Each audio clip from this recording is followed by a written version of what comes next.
Nshuti bagenzi namwe bakunzi ba radio televiziyo Inkindo turabaramukije tubaha ikaze muri kino kiganiro aho turi kumwe n'umushingantahe Apotre Benantunga nayo ndabaramukije ndaramukije n'abatwumviriza hamwe n'abazotwumviriza. Apotre uri intumwa y'Imana mu bantu ukaba umwanditsi w'ibitabo ukaba ndetse uri n'umushakashatsi n'umusesanguzi mbere ko batabizi akaba werekanye ubwa mbere inkomoko y'ubwami bw'u Burundi umwaka 2022 muri Munyonyo niwe werekanye idonido ry'amoko mu karere k'ibiyaga binini ukaba ndetse ugwanya ibyiyumviro by'abanyabwoko n'ihonyabwoko n'ivyaha bishamikiye ko muri kano karere k'ibiyaga binini. Mbega Tshisekedi ko yategetswe na Leta Zunze Ubumwe za Amerika kugana na AFC M23 NATO nayo bikaboneka ko yatsinzwe intambara muri Ukraine. Evariste Ndayishimiye ashigikiye Uburusiya kandi Uburaya ntarekura kubwaho nk'umusesanguzi w'inaribonye urabona abarundi n'akarere k'ibiyaga binini ubwo kwitegeki. Urakoze kuri ico kibazo mbajije. Ubwa mbere bwo ikibazo mbajije nta kiragoye kumva kuri benshi batakoresha umutwe ngo biyumvire cyane kandi barabe kure kubera ko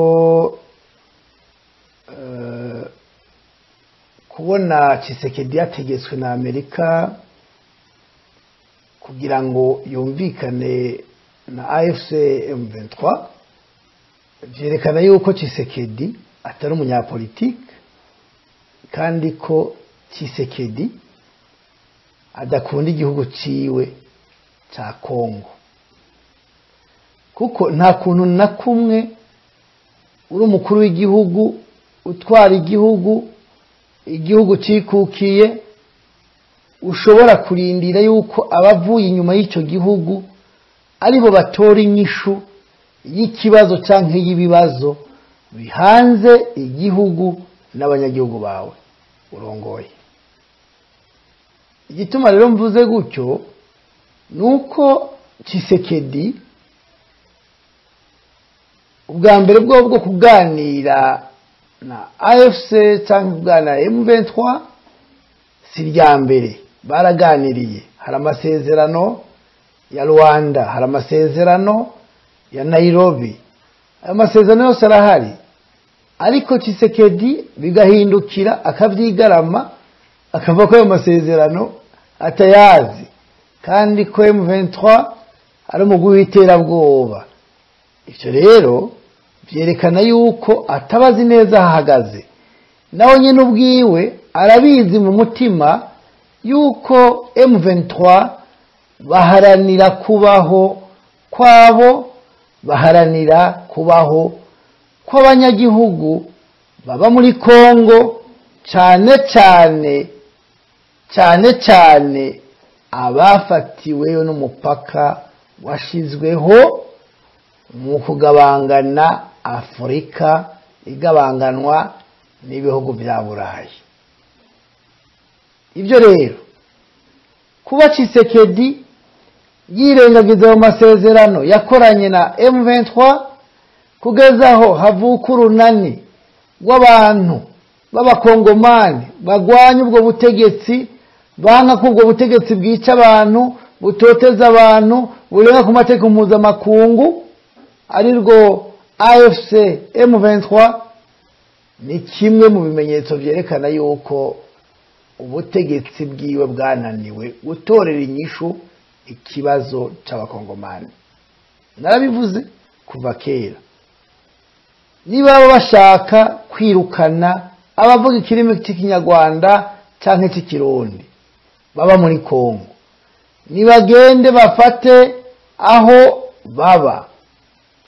baba kiriya gihe bahakate babirukane bahatahane bahasubirane iyo hahora canke naho baze bikukire babe ibihugu aho bizoshoboka. Kandi uyu n'umugambi wanashaka usanzwe uhari wa kera wabo banyaburaya yuko Kongo yova mu bihugu bitanu. Ibyo basi nibaza ko navyo nyene byoroshe, nibaza ko bigoye kuko Kongo ifise ibibazo byinshi. Kongo iri kigwanirwamo n'ibihugu byinshi byo ku isi. Uyu munsi Uburusiya niho buri, murazi mwese abawagina niho bari. bafasha Tshisekedi, abo bakorana na FDLR, bakorana na FARDC, Mai Mai, Nyatura, Wazalendo, n'iyindi migwi myinshi ifasha leta kwica abanyagihugu babo. Iyo migwi yose rero ishigikiye Tshisekedi mu kwica abanyagihugu, adashaka kubona kuri ya territoire, adashaka kubona ku butaka bwa Kongo, ni cerekana yuko ibibazo bihari bimusumbye inguvu, adashaka kubitorera inyishu. Rero Uburusiya burimwo kuko Wagner nihiri, barafashwe batari bake, abandi bararashwe barapfa, ubu basigaye bagwanira inyuma, barahunze bagendera inyuma, bagaca bavuga ko bazobigisha kugwana, mugabo ntibemera kuja kugwana. Basanze ingwano zisumbana. Ingwano yo muri bino biyaga binini woyibwirwa n'uwayibonye, ku matwi iroroshe, mugabo kuyikora ntabwo yoroshe. Aho umuntu yosura akiyumvira, mbega kuburaya bufatikanije na Leta Zunze Ubumwe za Amerika bari mu citwa NATO, bagwanye n'Uburusiya hariya muri Ukraine, bagwanye bari bose bavuga ku mpande zose ko ingwano izomara umwanya mutoya. Perezida w'Uburusiya Vladimir Putin amaze gufata ibice birenga 20% muri Ukraine, avyomeka ku Burusiya. Kuvyomeka ku Burusiya igihe bishirako baba bitisunza amategeko, barabandanya baragwana. Ariko icyambere nagenda babwire, icyerekana ko abantu ari bamwe iyo babana muri ibi bihugu basangira ururimi. Iyo rero bavuga ururimi rumwe bakaba basangiye imico, baba ari bamwe. Icyabatandukanije kirashobora kubaho, kikabaho igihe runaka, hakabaho ikindi gihe kivaho kandi kirikuraho. Rero aho hometswe ku Burusiya hakava kuri Ukraine, bari basanzwe bavuga ururimi rw'Ikirusiya. Uyu munsi tuvugana bafise indangamuntu z'Abarusiya, bafise passport z'Abarusiya, bakwirikiza administration, bakwirikiza intwaro n'ubutungane bwo mu Rusiya. Mwese nta utazi ko Zelensky, perezida wa Ukraine, yagiyeho banse waraje gutsinda kuko batamushaka, bamukuraho bashiraho Zelensky. Bashizeho Zelensky rero nta numwe rero yuko Zelensky yarahiye akarego ko atabiganira azogira na Putin. None uyu munsi Zelensky ko yirigwararira, ko yirigwaratakamba, atakatakamba ngo bagira ibiganiro n'Uburusiya, no kubera iki? No kubera yuko yaratsinzwe. Si we yatsinzwe, abamushizeho, abamutegetse kugwana, abamubwiye guhangana n'Uburusiya nibo batsinzwe muri iriya ntambara. Aho rero ndagira ngo twumvikane, asanga uyu munsi Uburusiya bwarisubije igice kingana kuriya cyari muri Ukraine kigasubira ku Burusiya, nta kintu na kimwe cyobuza ko ibihugu byose byo ku isi bifise aho byatwawe, byanyazwe ku kagagazo canke ku manyanga, ku mayeri, hadashobora kugaruka. Maze igihe ndiko ndababwira Barundi kazi rwaruka yuko mu Burundi imbibe zitegerezwa kugaruka. Ruriya ruririmbo ruhayagiza ukwikukira ruvuga ko igihugu capfunyapfunywe kigomba kurambura, kigomba kurambya amaguru, kigomba kwiyagambya kikageraho cagira, aho basokuruza bacu bakigejeje niho kigomba kugera. Ivyo rero bava ko bidashoboka, harabona abonye mu makomantere bavuga ngo ntibishoboka. Uwavuga ko bidashoboka ni wa wundi yigishije n'abo bakoroni bamuremamwo ikinyoma, abika ikinyoma, n'uyu munsi yirirwa arakwiragiza ikinyoma ko ibintu bidashoboka. Ikidashoboka ni iki? Amasezerano y'i Berlin yabaye bivuye ku cyumviro cy'umugabo umwe, n'amasezerano asubizaho imbibe aho zahora muri ibihugu byacu azosubizwaho.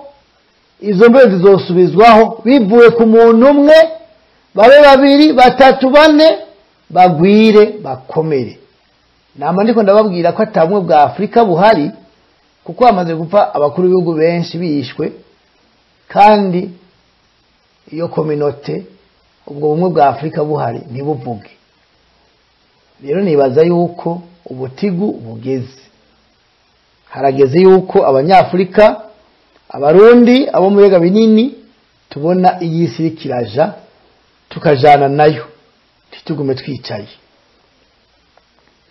Rero ntawo bideha ngo avuge yuko ubumwe bwa Buraya, intambara buri kurwana muri Ukraine batarangije gutsindwa. Amatwa dusumira, Ubufaransa bushobora kuva muri Union Européenne, Ubufaransa bushobora kuva mu bumwe bwa Buraya kujya Ubwongereza bwavuyemo. Ubumwe bwa Buraya buraca busigara bucumbagira, harazoba hasigaye gusa Abadage nibazo basigaye bakomeyemo. Kandi nihasigaremo Abadage, hari ikibazo gikomeye cyane cyuko Abadage baraca basubira bakomere, baba ba mbere hariya mu bumwe bw'Uburayi. Aho rero ibihugu by'ibihangange bijya gusigara bikomeye, bifise ijambo rya nyuma, biraca bisigara biba ku ruhande bahoze bari muri NATO, biba bine.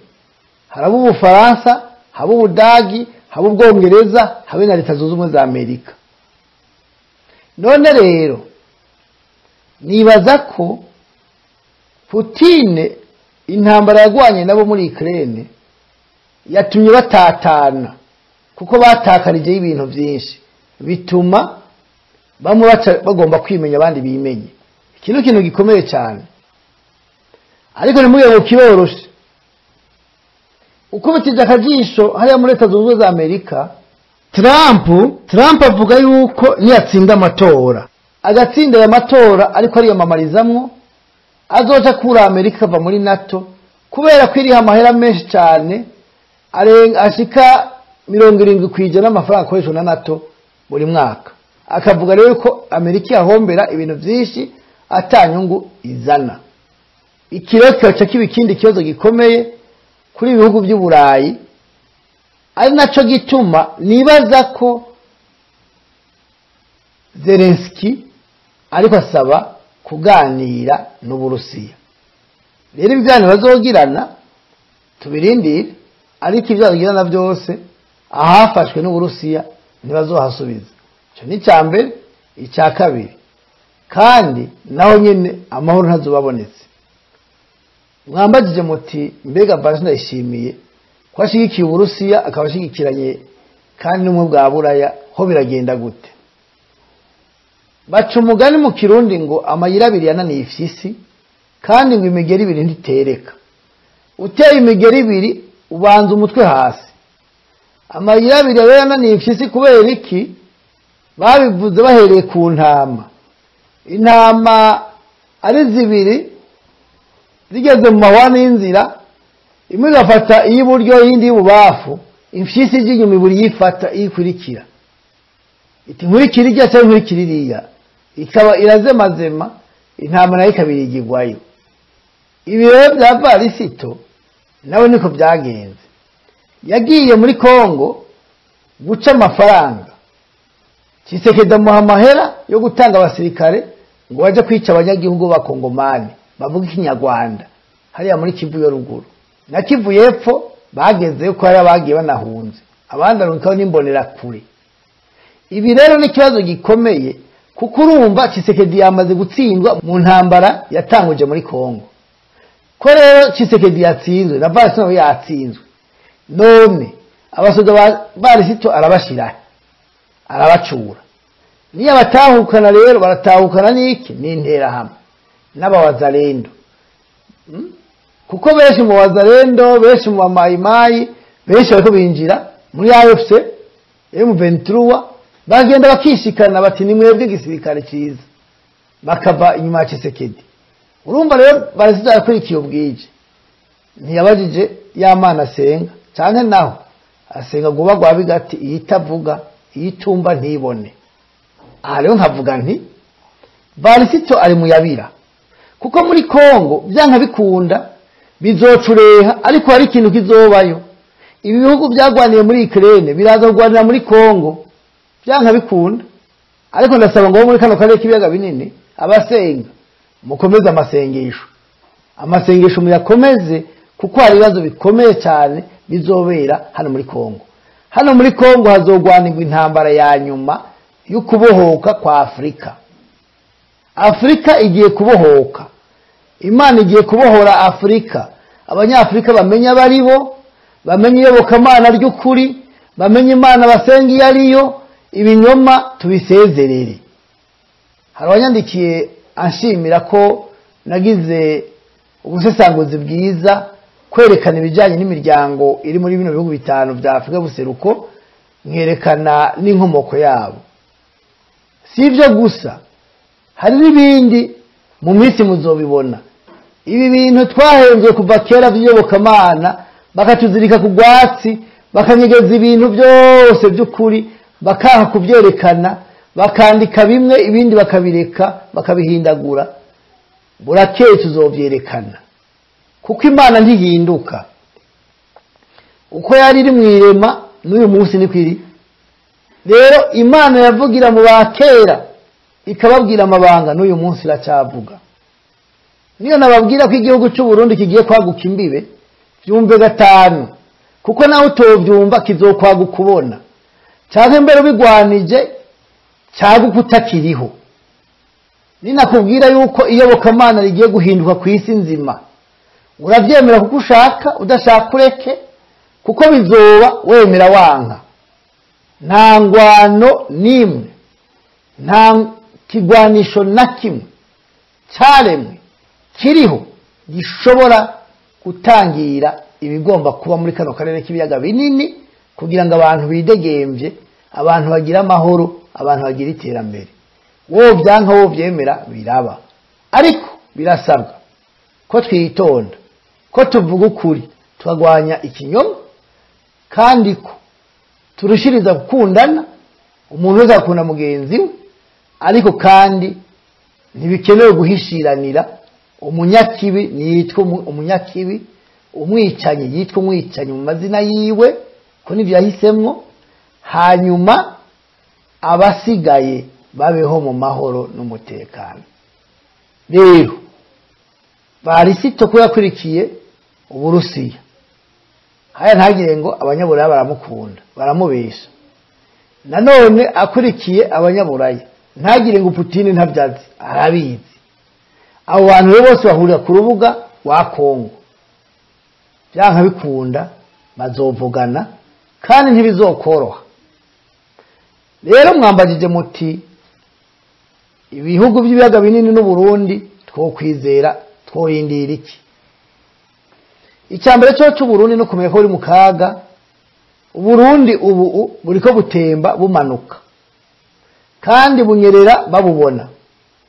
Uraha ati igihe igihugu cyabimbwa narabona, iki gihugu cyanyereye tubona, benshi barihoreye, mu bakinyereje bagitembagaje. N'uyu munsi baracyatera igere bagomba kuziriho gwatsa abantu, baja muri za politike, baja mu migambwe, bashyiraho amahuriro kugira ngo babandanye babesha abarundi, babesha ugwaruka. Ariko nagenda babwire ko imigambwe n'amahuriro ahurikiyemo abanyamigambwe nta kintu azofasha Burundi n'abarundi. Uburundi buzokizwa n'umugambi umwe wo kwibohora ukikura mu minwe y'abicanyi n'ababandi. Ibirenga ibyo bibiri ntibishoboka kandi buzobohorwa n'ukuri kurwanya ikinyoma, kandi Uburundi buzobohorwa n'urwaruka rudafise amaraso ku ntoki, kuko abo bose bafise ibyo bakoze bibi, nta cyiza na kimwe bopfa bazaniye Uburundi. Abo bose bafise ibyo bakoze muri leta zarenganye, bari bafise amabanga akomeye, batigeze bagira inama abatwara icyo gihe ngo batware igihugu neza, uyu munsi siho botabara Uburundi. Ntacyo bafise babwira Abarundi no kudusamaza. Ibi rero Barundi kazi rwaruka, mubibonere hafi, mubikurikiranire hafi, ahubwo twese tuje ku murindi umwe wo kurwanya ikinyoma. Mwese Abarundi tuje ku murindi umwe wo kurwanya ikinyoma, wo kurwanya ubusuma, wo kurwanya ubwicanyi n'ihonyabwoko byabaye akaranda muri iki gihugu. Ibyo nitwabishikako tuzoba turonse igihugu gitemba amata n'ubuki. Igihugu tuzoronka kizoba ari igihugu c'Abarundi bose, kitari ubwoko, kizira mu macakubiri, kiziramwo ikinyoma cy'iyobokamana, batubesha ngo ibi nabijya nabiriya. Oya, bazotubwira byanditse tubisome. Bibiliya iratwereka abantu baba muri kano karere abari bo n'igitinyiro bafise muri kano karere no mu isi nzima. Kandi muri kano karere hari ibendera rigiye kuduga rihungabane mu maso y'amakungu.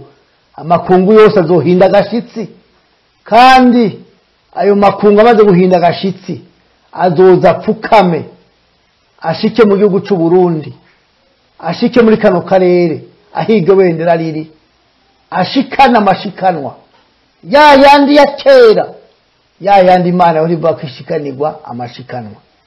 Ivyo ndakwifurije kuramba, uzobibonesha yawe maso. Abafise umutima w'amacakubiri cira birarura, nimugezaho kuko atari uko muragiye.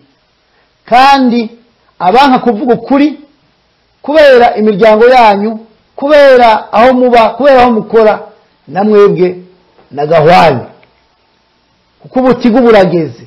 Niyo byanka birikora kandi biri ku muvuduko. Ejo bundi Valens yavuze ngo igihugu cy'u Burundi kiri ku muvuduko nk'umugera wa sida. Rero igihugu cy'u Burundi ntikiri ku muvuduko nk'umugera wa sida, kuko sida n'akaranda ni ingwara idakira, yahekuye benshi, yasize imfubyi nyinshi, yasize amarira mu gihugu ndetse no mu isi.